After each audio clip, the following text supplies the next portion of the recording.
The Great Lakes are located in North America. They separate parts of Canada and the U.S. The Great Lakes contain 84% of the United States surface fresh water. They're believed to be only about 12,000 years old.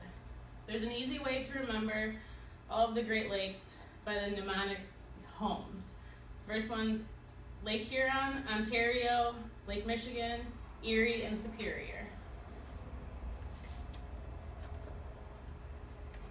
Okay, Lake Huron.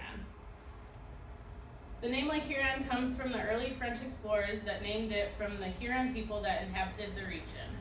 The average depth is about 195 feet. Lake Huron is the second largest of the Great Lakes. It is the third largest freshwater lake.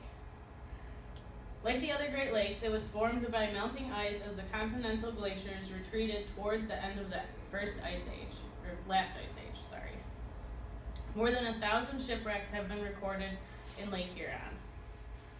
Lake Huron has suffered recently due to the introduction of a variety of new invasive species, including the zebra mussels, spiny water fleas, and the round gobies.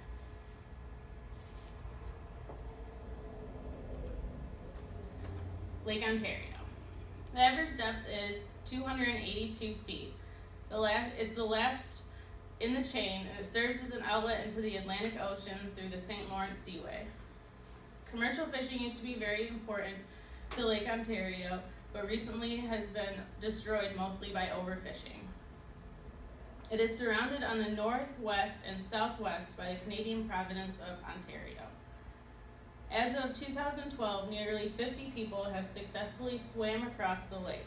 The first person to accomplish this was Marilyn Bell at age 16.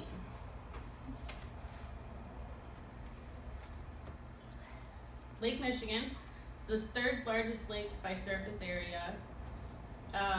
Lining the shoreline is the world's largest freshwater sand dunes.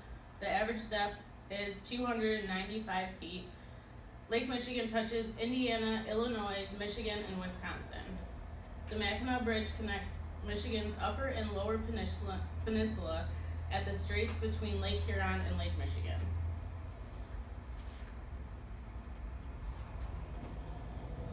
Lake Erie.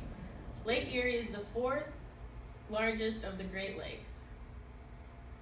In 1989, the invasive species of the zebra mussel also reached Lake Erie. Lake Erie is the shallowest of all the Great Lakes and has the most consumable fish of all the other Great Lakes. The average depth is only 62 feet. The outlet for Lake Erie is the Niagara Falls. It is Lake Erie that feeds the water to Niagara Falls. Interesting. I didn't know that.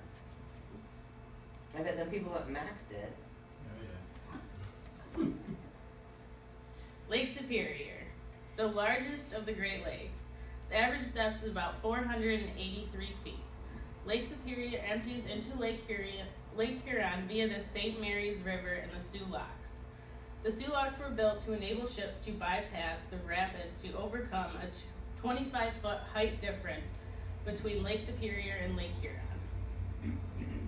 The southern shore of Lake Superior is known as the Graveyard of the Great Lakes for the many shipwrecks. The SS Edmunds Fitzgerald was the last major shipwreck on Lake Superior.